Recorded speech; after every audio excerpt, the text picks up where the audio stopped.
Pessoal, o Brasil acabou de ganhar do Chile com uma goleada, um verdadeiro passeio da seleção. Mas o que realmente chamou a atenção foi o show do Estevão e o seu golaço de bicicleta. Após a partida, Ancelotti simplesmente se rendeu ao jovem brasileiro e rasgou elogios para ele. Então, fica aí até o final para ver em detalhes tudo o que o treinador falou sobre o Estevão. E depois, quero saber a sua opinião sobre tudo isso. E pessoal, o Estevão está jogando muita bola. Já no Chelsea, marcou gol logo na sua primeira partida e seguiu jogando em alto nível. Agora, escalado como titular, emplacou esse golaço de bicicleta. O fato é que estamos provavelmente presenciando o futuro da nossa seleção. Talvez a nossa nova grande estrela. E olha, não é qualquer garoto que consegue conquistar tanta confiança em tão pouco tempo. Estevão tem apenas 17 anos, mas já demonstra uma maturidade dentro de campo que impressiona até os mais experientes. Ele não se esconde, chama responsabilidade, parte para cima dos adversários e mostra um futebol que mistura ousadia, talento e inteligência. O mais incrível é ver como grandes nomes do futebol mundial já o enxergam como um protagonista em potencial. Não é à toa que Ancelotti, um treinador que já comandou craques como Cristiano Ronaldo, Kaká e tantos outros, fez questão de exaltar publicamente o talento de Estevão. Parabéns, Ancelotti, por ter culhão. Parabéns, Ancelotti, por ter coragem. Ele fez um time ofensivo, ele colocou para jogar quem tá jogando bem no momento. E outra coisa, inclusive o Neymar, gente. A gente tem que lembrar isso. O Neymar antigamente era convocado em qualquer situação. Qualquer situação. Agora com o Ancelotti, não. Ele já cobrou. Esteja em condição que vai ser convocado.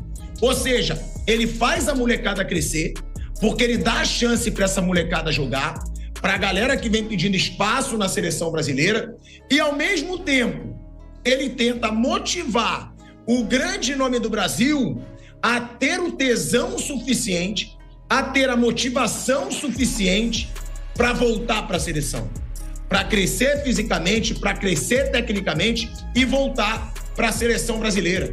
Então, foi um show da seleção brasileira hoje? Não, mas me animou. Me animou. Jogo fácil, eu sei. Jogo ridículo.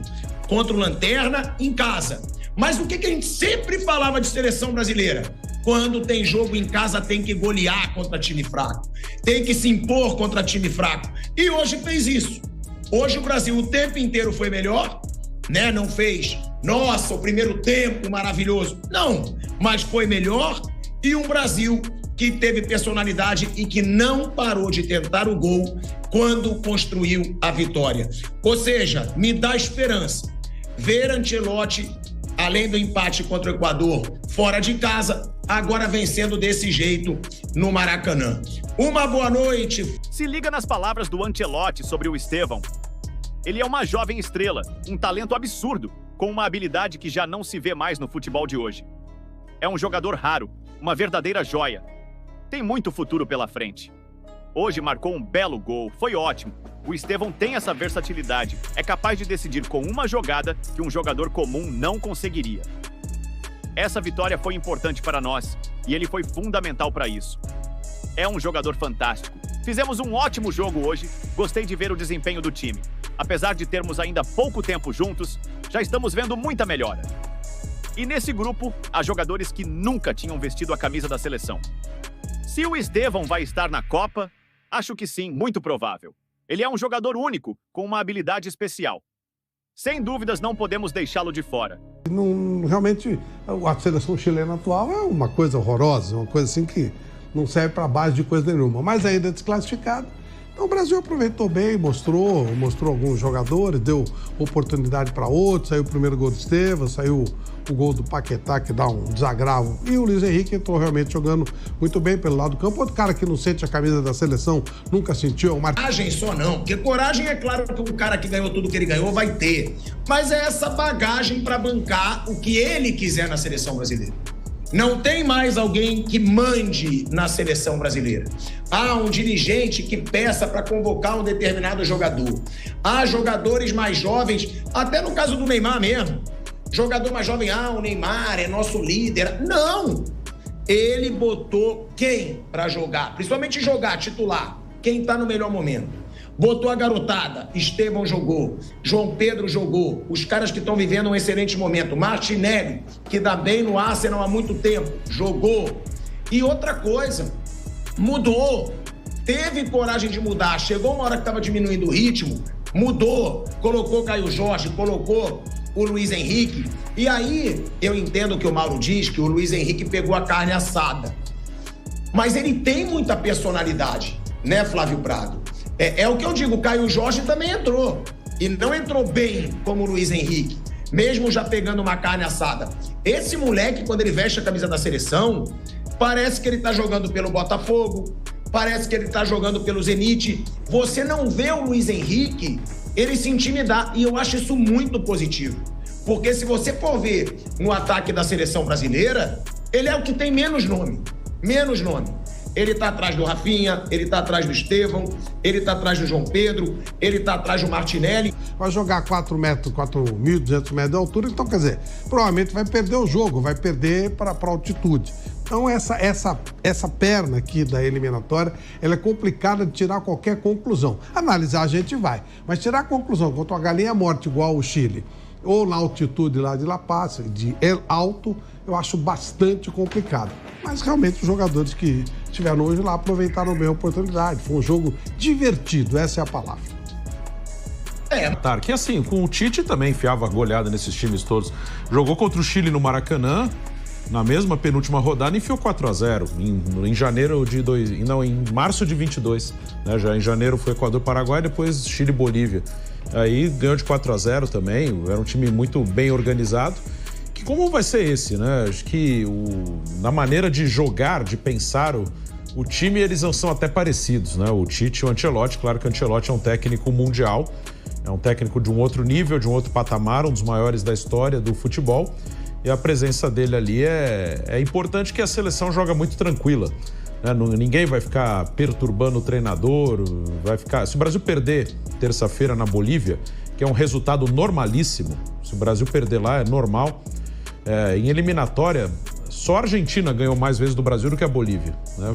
A Argentina ganhou 4 vezes do Brasil, a Bolívia 3 e o Paraguai 3.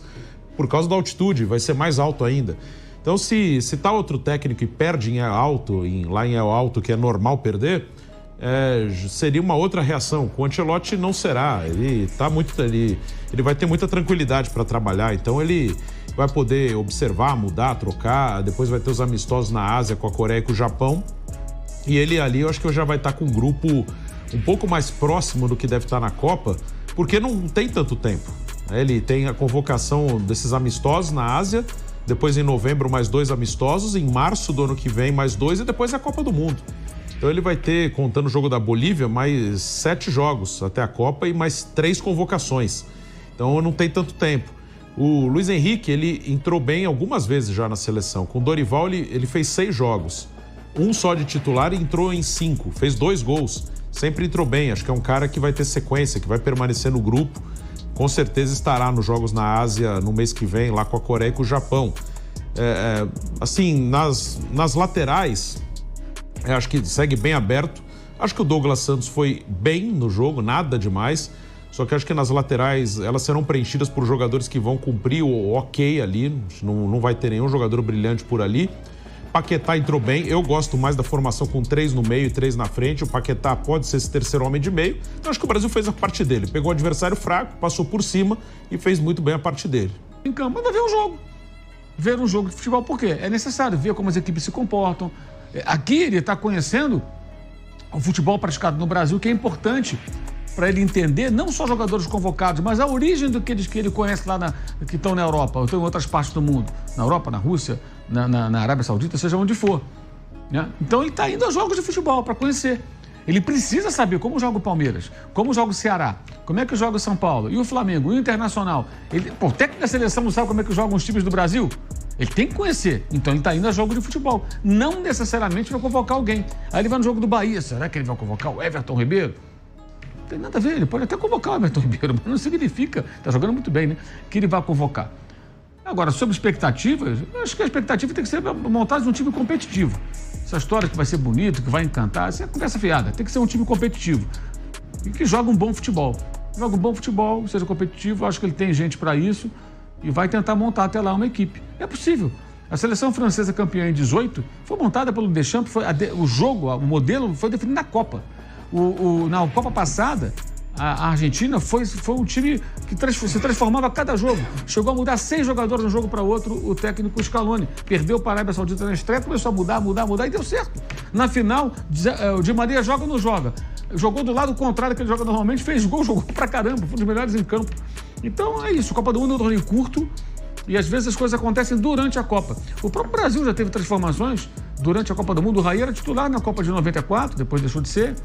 E isso acontece. O time do Penta jogou 2 jogos juntos, aquele 11 que jogou a final com a Alemanha. Eles têm 2 jogos juntos na vida, não só na Copa. Sim. Contra a Inglaterra e contra a Alemanha, só. Que contra a Turquia não estava Ronaldinho. Aquele time nunca jogou, nem antes nem depois daqueles 11. Só tem 2 jogos na história daquele time. A seleção de 58, ela começa com Garrincha e Pelé no banco de reservas. A de 62, o Pelé se machuca, o Amarildo vira titular, o Garrincha destrói na Copa do Mundo. Mas e agora eu quero saber, o que você achou disso tudo? O que achou da seleção e do gol do Estevão? Comenta aqui embaixo e vamos discutir.